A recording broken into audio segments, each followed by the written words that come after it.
welcome to Kampala Road and my, not a review, but a look-see at the Z21 Black. So I hope you enjoy and understand what I'm about to show you.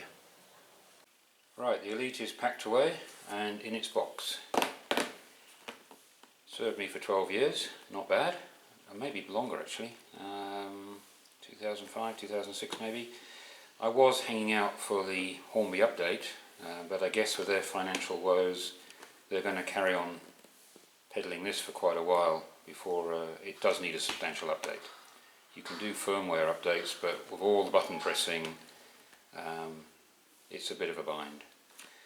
This I am so happy to see go, and sorry those people who use Select, but in my case it just caused so much aggravation.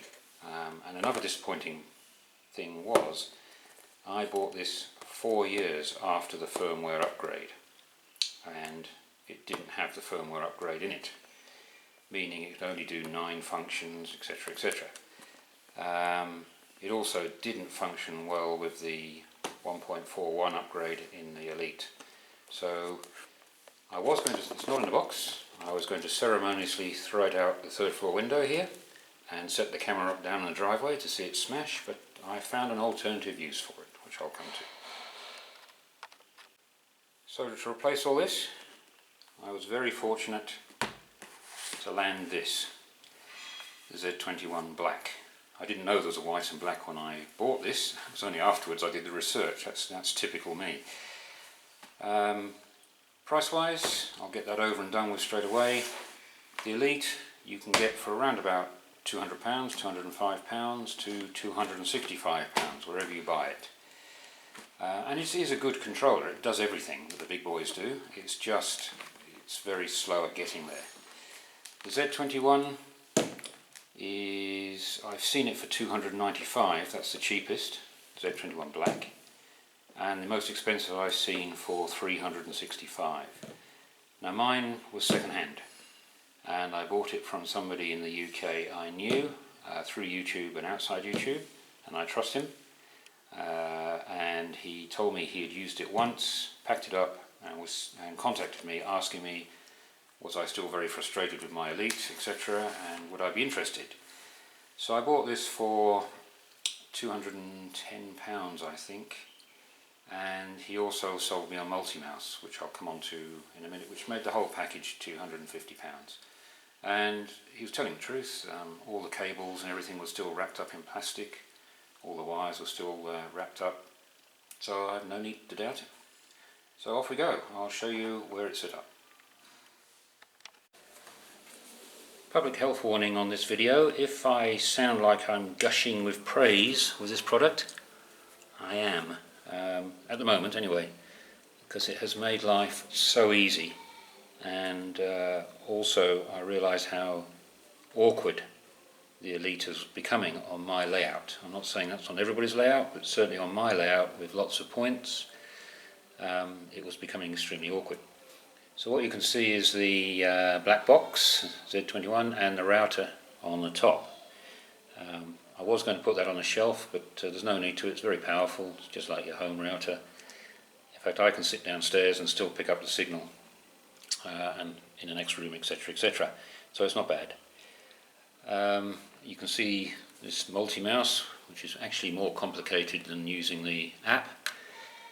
And I have in the back there, skulking away, my Select, which I am using the 15 volt DC power output for my accessory bus. Now I won't go into the complexities of setting this up. It's very simple, and there are other people who have done videos on how to set this up, which are much better than I could do. Basically the router plugs into the back of the unit, and then you just plug in the mains. Off she goes, and there is a passcode on the back of the router which you input when you load the app, or when you open the app I should say, and that's it. And I have the multi-mouse plugged into one of 2 outlets in the front. There is an instruction book. It's not that thick, it's in various languages. There's actually only a few pages. The system is so intuitive, you work it out yourself. There's very little detail. You can see I've hardly opened it. In fact, the multi-mouse book is far more in-depth and more complicated to use. Okay, the advice I've heard about on YouTube excuse me, is that double up on everything you do here. So I have loaded the app onto a very old iPad. It's an iPad 3. This is the app here, Z21. This is the old app, which I'll point out later. And I have loaded it onto this old iPad. And then I have also loaded it onto my current phone. And you can send information to each one. Now, relief there is, this is an iPad, this is an Android. And I was concerned that if you load everything on this, it wouldn't talk. You know how systems don't talk to each other. But I'm really pleased that when you send information to one or the other, the apps do actually work on Android or on the iPad, so there is no issues on compatibility. So today I'm going to talk about the new app, which was released in February or March this year. I have not used the old app, which most of the tutorials and people on YouTube seem to be using. There were some issues, I believe, with the new app when it first came out. I've only been using this, I've had it for about 3 or 4 weeks, but I've been away, so I've only been using it for a couple of weeks on and off. So what I'm going to just explain today is what I understand so far. I actually find using the phone much easier. This is the old app here, which I've never used. You'll have to excuse Paxo the cockerel, he's in fine voice this morning. And this is the new app. Touch on that and it marries up basically with the iPad, different image. The images change on a daily basis, tend to rotate through a number of images. Having said I prefer the phone, basically because it's much quicker. The iPad is very old and is a little bit slow, which you may see in this demonstration. But what you have is vehicles. You can't see that, so I'll move it up closer. You have vehicles, that's where you load your locomotives, your rolling stock, whatever you want. Control station, that is for your layout and points, accessories, etc. CV programming, self-explanatory. Driver cab, you need to be connected to the internet on that, and I haven't used that yet, and you can film from an image of a driver's cab. Layout, that's for transferring information, your layout to other, so if I wanted to transfer it to my phone I could. I'll come on to all this, and then settings for the app, which is where we'll start. Alright, before you get started and you're logged on to your router, the Z21 router, the little blue light up here, I hope you can see that, indicates that you are connected. Now that is also the stop button. It is also, if you get a short circuit, it will flash red. There is no light there. I think if you're out of touch there's no light. Can't quite remember that. So I'm going to go on to settings first, and very quickly, I want to keep this video short, to show you what's going on. And here you set up your app settings and your Z21 settings. So I'm on app settings at the moment. Just move it out. And you can change the colour. So I've got the iPad on orange, but I have my phone on blue. Just an aesthetics thing, personal choice. I think there's 3 colours. Obviously language, nice to see the Union flag there and not an American flag. No disrespect to the Americans at all. Steering type, differential, normal, not 100% sure what that is. Sensitivity, you can have a low sensitivity on your screen up to high. And there's various other things you can do. You can have your control panel on the right or the left, and I'll come on to that later. Advanced settings, now this is an interesting one. You can, if you've got an emergency and you press the stop button, you can have shut the whole layout down or just the loco. On my phone I've actually got the whole loco. On this one I've only got on the phone I've got the whole layout. On this one it looks like I've only got loco, so I'm going to change that. Then there are various other things you can do. Emergency stop override. If you're on the phone and you're using the phone and the phone rings when you're operating your layout, you can override so everything comes to a halt while you answer your call, etc. And I won't go into too much detail, but there are turnout timing on your turnout switches, that sort of thing. I've just left that as a default, and also I'm allowing Wi-Fi import and export every time I update the loco, which is a really useful feature. Moving on quickly, the most important one really is your vehicles, as they call it on the app. I don't know why they don't call it locomotives. And these are your locos, which you load. As you can see here, I have 33, and they're in a bit of a mess because they are in the order of the Hornby Select, so there's a little bit of tidying up I have to do. And this is where you load a loco, and I'll come on to that a bit later. Okay, control station is where you input your layout or your track plan. As you can see, thank you Cockerell, Paxo, sorry. As you can see, this is my station area. I'll put station here, I'm sorry the writing is very small. And this is generally my station showing where the points are. And you have to build this up, and it's a little bit fiddly, I have to be honest. This took me, I'd never done it before, this was the first one I did, and it took me 40 minutes to do this. Again, I'll show you shortly why it's a bit fiddly. I then did my branch line, which is there. The most important thing is you've got your points in place. It's not actually to scale. I then did my southern end of the layout and the points. My northern end of the layout with all its points showing, and you can blow that up like that. My steam depot, and then when I was experimenting with this, I decided to do a total layout to see what or how difficult it was, and that is basically my total layout. You can see points. I put my one working light signal in. Very, very easy. Once you get used to it, it's very, very easy, and it's a real joy to use. Okay, CV programming, that's this one here. The iPad is a little slow, it's very old. So it's really about, there are three options. I use the manual because I believe there are problems with POM means programming on main. There are a few issues with that. So you can program your loco addresses, change your CV addresses. For example, this one is where you can read the CV on a loco and then reset the CV if you want to change. Very, very simple. Driver cab I haven't used. I'm not connected to the internet. You need to be connected to the internet, I believe. I've downloaded this one as a Steam loco, and then I'm not 100% sure how you use it, but obviously you can film using that as the viewing platform.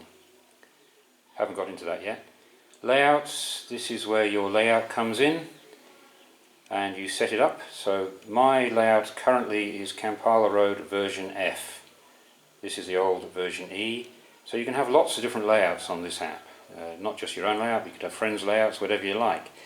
And this is where you can see what your inventory is, your control settings, but most importantly, this word down here, hope you can see it, says export. And you can export, once you've modified your layout on this app, you can then export it to back up your layout to your phone. And that's where I was saying that even though this is an Android and I'm using an iPad, they talk to each other and there are no compatibility problems. Finally, when you want to operate your layout, you press play. Or as they say on the phone app, steering. Not quite sure why that is, but there you go, it is German. And here you can, oops, I've gone out of it. Here is where all the control happens. You can have two throttles, or you can have one throttle and the map of your layout, whichever part of the map you want to use.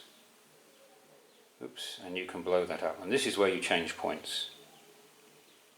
You just need to touch on them. That's my station. Hope you can see that. It's a little bit bright. So you can have two throttles. You can look at your map on that one. This is my station.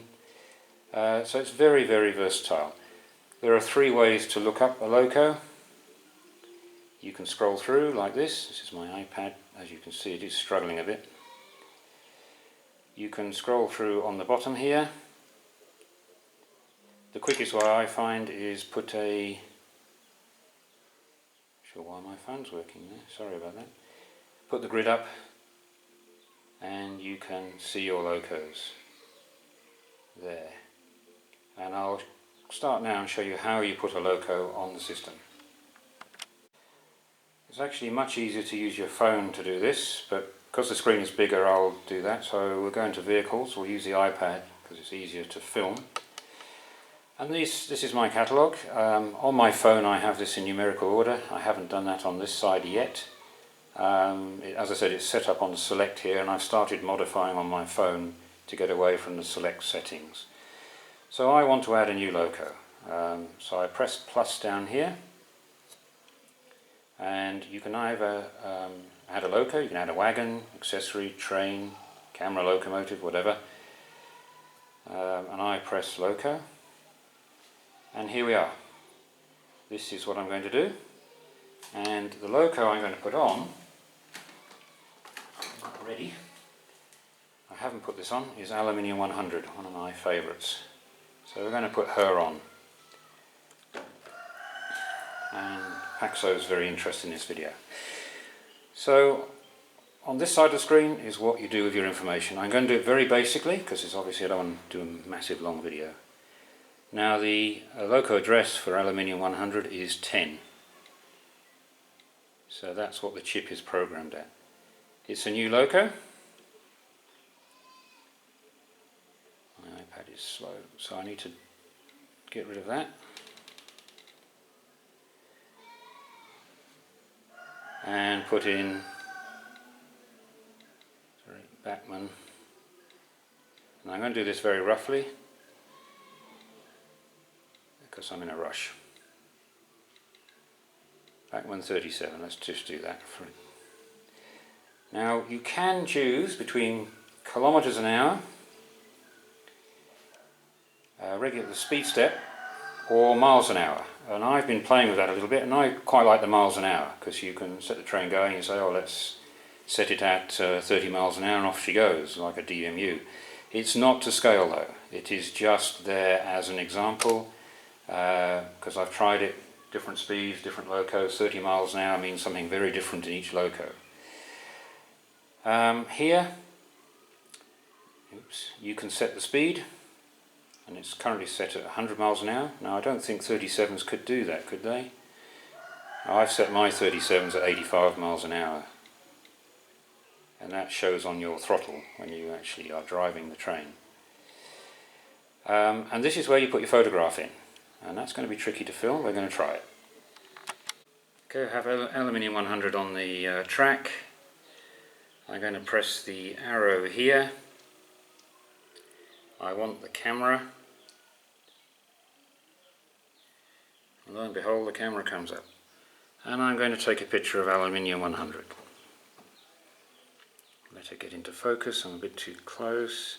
Now you can just do library type shots from the side, 3/4 angle. I've done them from all angles to make it a little bit more interesting. And I'm actually taking this from the reverse end. So I've taken a photo very roughly. I'll want to do that again because I've taken it at the wrong end. And down here it says use photo, or you can retake.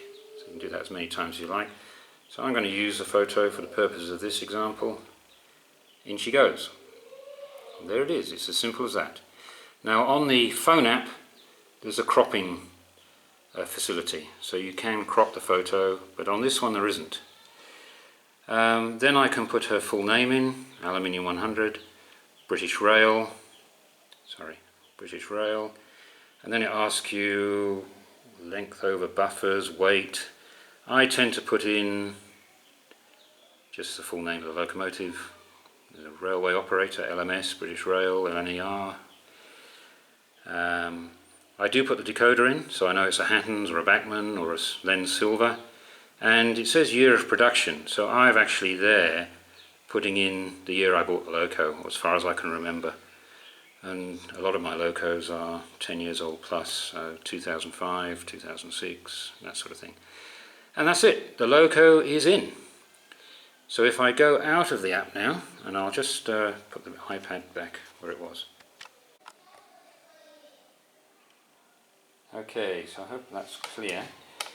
Those familiar with the Bachmann 37, there are, on a normal chip, which this one has, two functions you can use, 0 for the lights and 1 for the cab lights. So we need to input those. So I press functions and you come up with the functions page. This light shaded area is function 0 on column 1, there's column 2, column 3, each column holds 10 functions, so you can have 30 odd functions. I need to find a symbol. I press symbol here and lights. So I'm going to press that one for lights, that's the main lights, and it is already set at function 0.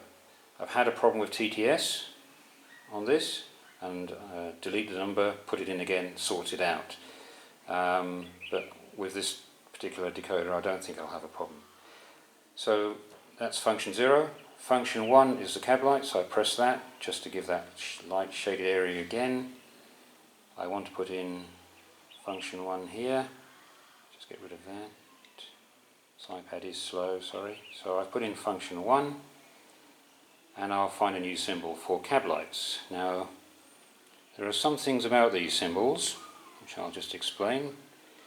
Drivers, cab lights, I'll put that in there. So there you are, the functions are set up. Now the function symbols, let's just pretend there's another one.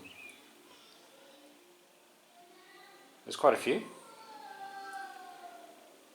but they don't relate to what we know in Britain. The Germans haven't quite got the Brits sussed out on things like thrash. There is no such thing as thrash, there's RPM, so I suppose that's very German. The other thing I will point out is the function symbols on the iPad differ slightly from the function symbols on the Android app. I've noticed there are a few differences. Nothing, will stop the show, but they are slightly different. But you have things like, you have coupling, uncoupling, buffer sound, various sounds for whistles or horns, but some of them you do have to make up, and I'll show you a loco. I put the sounds in just so you can see what I've had to do. So this one, for example, there is no icon for wheel slip on a steam locomotive as on TTS. So I've used their sanding icon to make it look like it's wheel slip. Things like that. Drain cock, I use drainage. I'll come on to it. So the two functions that work on the 37 are in, and I guess now we should that's it, that's loaded. So we'll go out of setting up a vehicle, we'll go into play, and let's find Aluminium 100. Should be in here. It's my son screaming in the background, fighting with his brother. There is Bachmann Class 37. I didn't put in the full description of Aluminium 100. I'll go back and do that. I wanted to redo this again because I took the wrong end of the photograph, the locomotive. Where is she? There she is.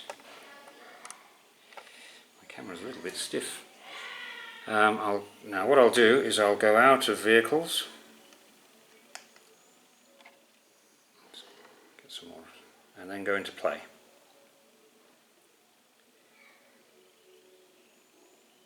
And I will look for Aluminium 100. She's come up because I've just loaded her, so she's up, and you can see that the function symbols are illuminated, which means they're on.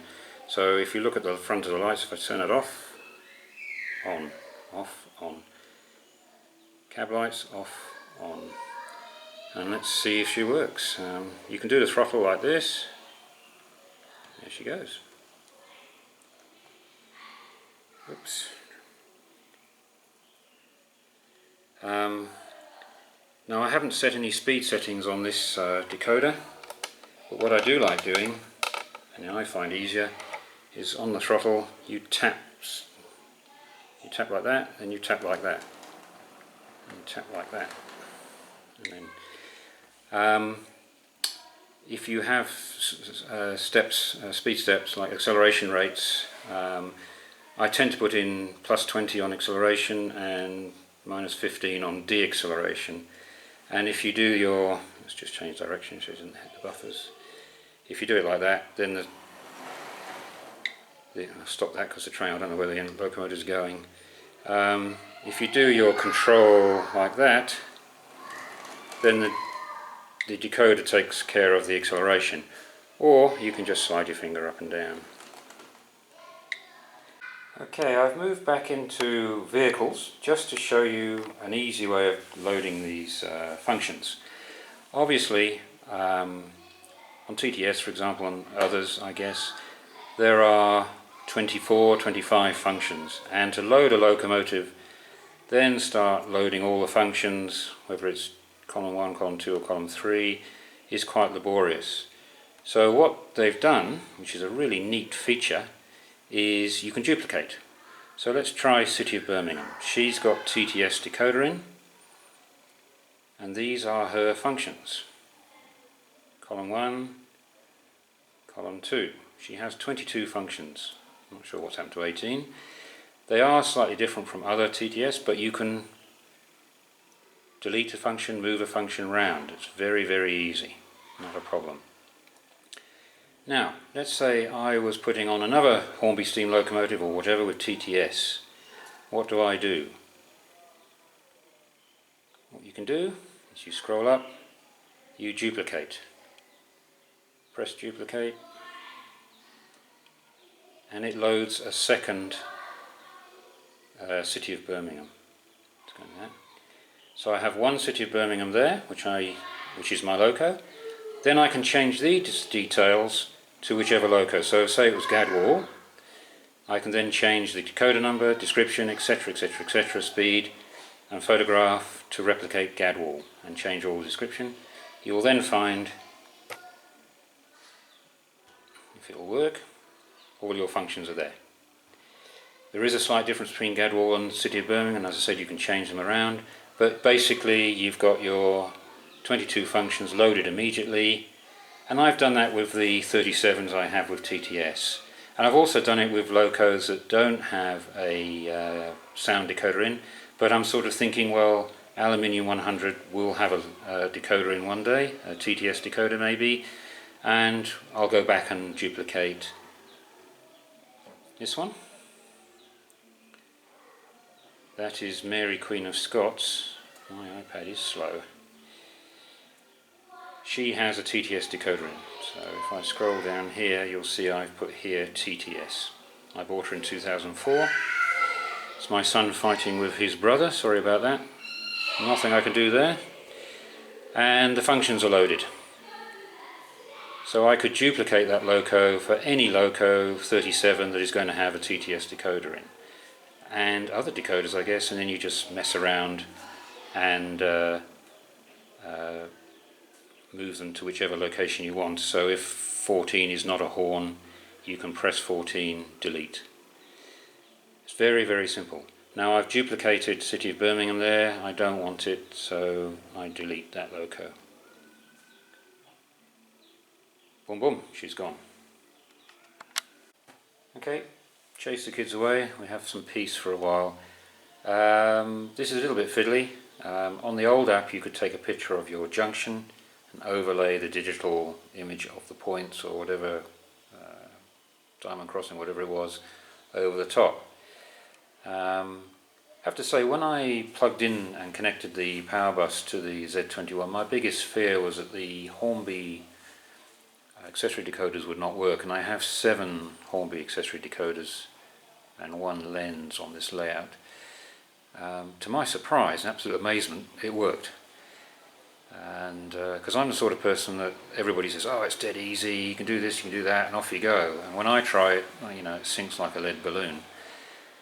But in this case, it all worked. The only thing that the Z21 is a little bit strange is the numbering of accessories and points.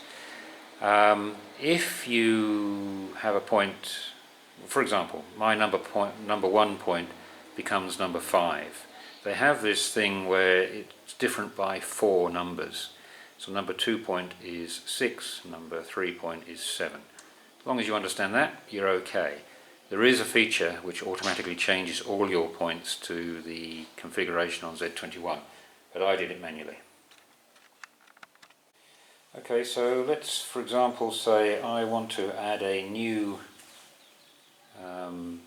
part of the layout. I ask for a new page, and it asks you to name it, so I'm just going to put that in. Okay, because I don't want to save it. It'll ask me to save it at the end. Right, so there you are. That's your grid. You can zoom in and out and put your layout on there, and you can start with putting a point in. Let's put a right hand turnout in, and that you see is numbered number 3. Now your point might be number 299, so we need to come on to that later. There are various ways you can fiddle around with the grid. I won't go into that, it'll take ages.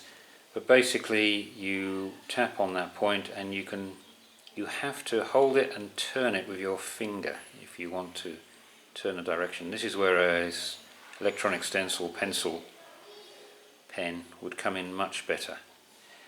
And you can move it round the screen like that. Now these arrows are for you to put some track in, so let's put another point in, left hand turnout.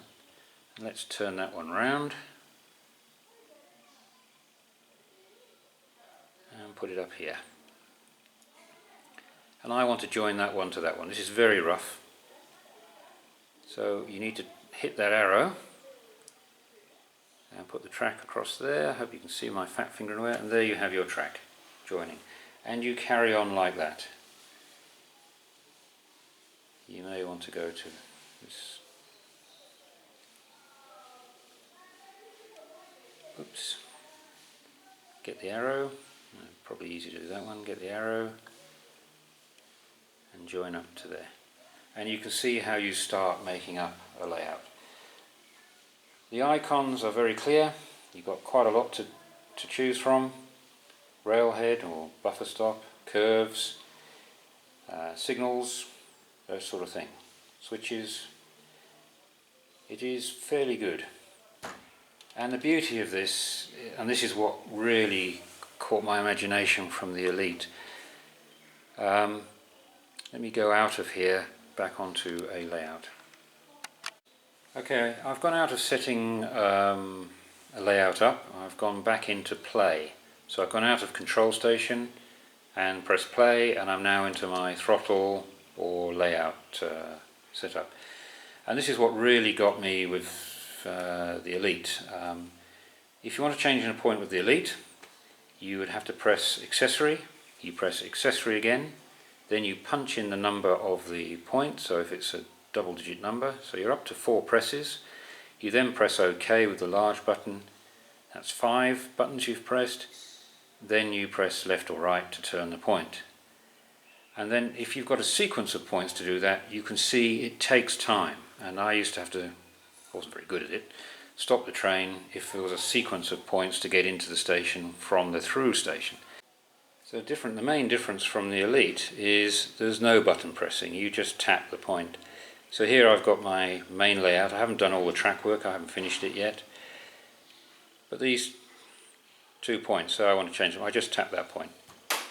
And in the background you could hear the point changing. That's it. Change it back. I pause there because with the Hornby accessory decoders you need to give it about 5 seconds. These 2 points are on the same decoder. So you need to give it about 5 seconds on the Hornby accessory decoder.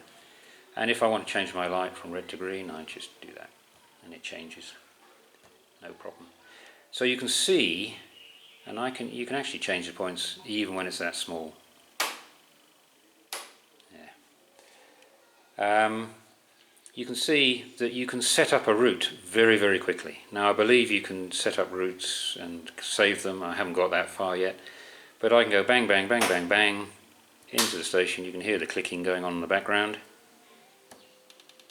Oops, that one's got a... There you go, didn't count to 5. That's why my Hornbys are a little bit slow. So very, very simple to do. Now I do find that the phone is easier to use. You may like the larger screen of the iPad, but when I'm operating, this is my 128, which is now moving around on the branch line behind me. Switch on the lights, switch off the lights, stopper. I have the phone set so when the speed is at 0 the phone vibrates, and you may have heard a click on the iPad. There is something that you can just leave a little bit like that, and that could burn out the motor, I guess, over a period of time. So at least the vibrating phone tells you you've done it properly. And if I want to change points, I press that, and I'm going to put that on my total layout. You can see I can move around, I can see my layout, increase the size. There you can hear as Charlie at Chadwick TMD says, you can hear the distant gunfire of the point motor going off there. So very, very simple and very quick to change a route. It is a blessing, it really is, after struggling with a Select and the Elite. Okie doke, I'm just going to bring in this, oh, the kids are back and the cockerel's back. I'm really suffering today. I do apologise. This Vitrains 47 is coming in. Just going to demonstrate on the phone how easy things are. So just stop her on the crossing there.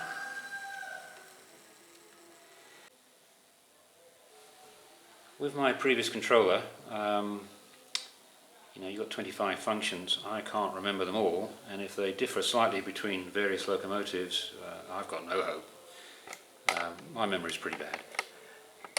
The beauty of this is it's in front of you, and if I can just put my phone, and Paxo lets me get a word in edgeways, I can show you. So these are the functions on the phone. So I can start her up. Now, whether you like TTS or not, but I'm just demonstrating. And I can see I've got 2 or 3 horns here. I can put onto thrash or RPM, as the Germans call it. Off she goes.